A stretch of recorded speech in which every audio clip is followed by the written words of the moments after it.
Pero bago po ang lahat, isang mapagpalang araw at gabi sa inyong lahat. Mega love shout out sa lahat ng ating listeners, viewers, and subscribers saan mang sulok ng mundo, Mapalundon, Visayas at Mindanao. Lalong-lalo na po sa ating mga kababayang OFW. Kamusta po kayo mga kalingap? Mabuhay po kayo hanggat gusto nyo. At kung bago ka pa lang sa aking munting YouTube channel, huwag ka nang mahiyang mag-subscribe, like, share, and comment. Huwag mo na rin kalimutang i-click ang notification bell nang sa ganon ay updated ka sa aking mga paparating na video.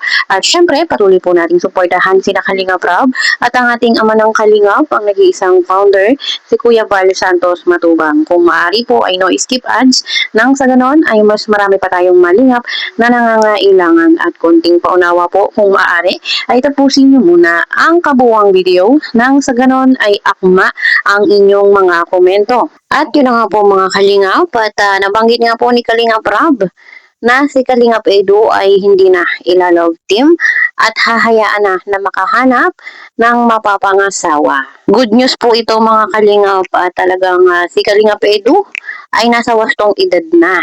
Kailangan na rin makahanap ng mapapangasawa. Siyempre, lahat naman po tayo ay tumatanda at hindi pa bata. Asawa na lang ang kulang kay Kalingap Edu at talagang kompleto na ang kanyang buhay.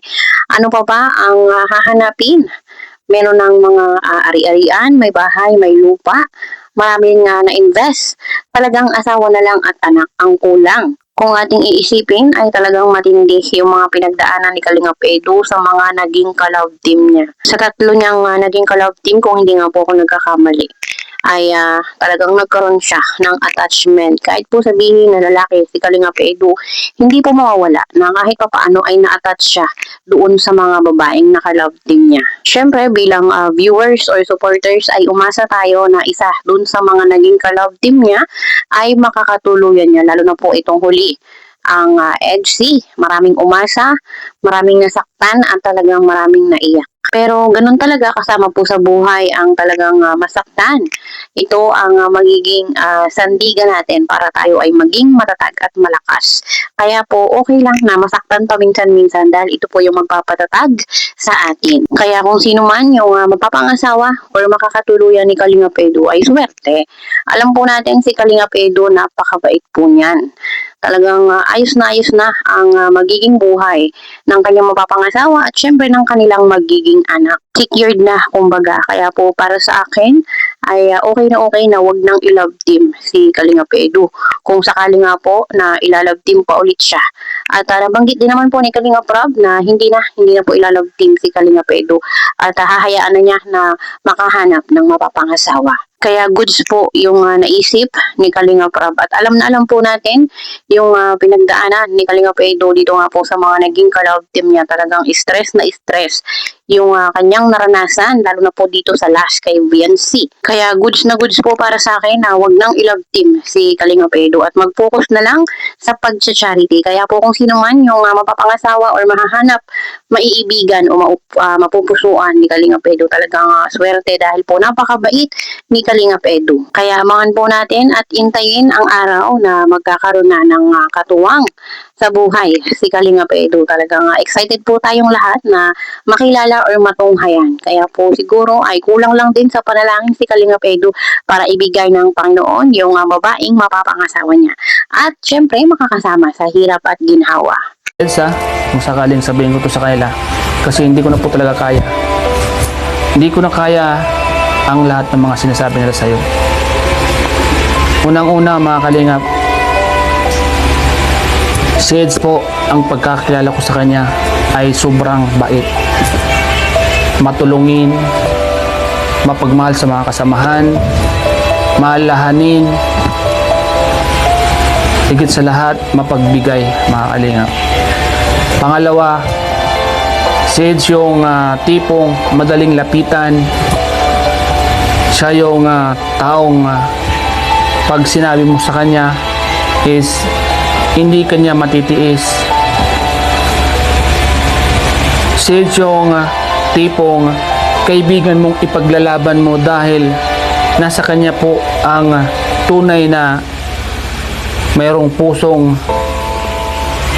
mabuti mga Kalingap. Siya yung hindi ka dadalhin sa kapahamakan.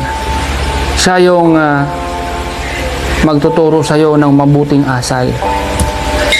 Minsan, siya po yung nagsasabi sa amin na, Kuya Starax, huwag natin gawin yan dahil pangit yan. Kuya Starax, huwag tayong mag-create ng bashing dahil hindi maganda yan. Pangatlo, siya yung taong tahimik lang, ang tanging ginagawa niya lang ay yung kuna nung importante sa buhay niya. Tulad ng pag-scout, minsan mag-isa lang siya. Pag-vlog, bahay, vlogging, kwarta mo makikita yung hindi siya mahilig sa mga happy dito, happy doon. Yun yung isa sa mga ugali need sa mga kalingap. Kaya sa mga nagsasabi na nag-iisip ng kung ano kay Eds, maling-mali po kayo mga kalingap. Maling-mali po kayo. Hindi po si Eds ganun.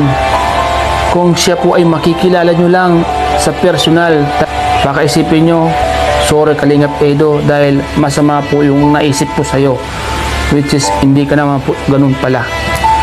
Nakita ko ang totoo mong pagkatao.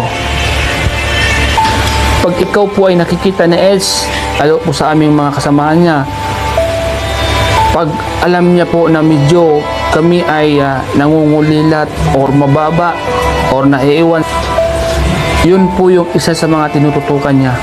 Siya na mismo yung magsasabi sa amin, Kuya Starax, sumama ka sa akin para tumaas yung views mo. Kuya Starax, sumama ka sa akin para kahit papano next month ay kumita ka.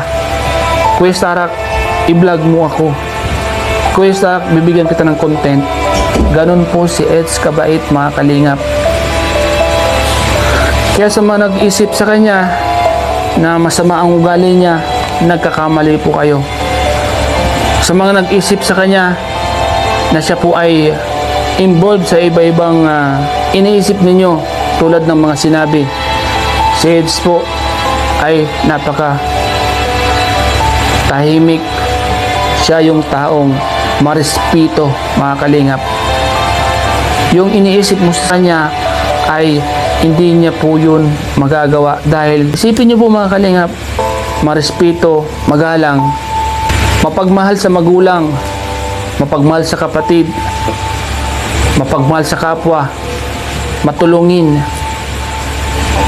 may pusong mapagpakumbaba, may pusong maawain sa mga mahihirap. Isipin niyo po mga kalingap. Sino po ba ang nakakakilala kay Eds? Comment down below kung ano yung pagkakakilala niyo po kay Eds mga kalingap.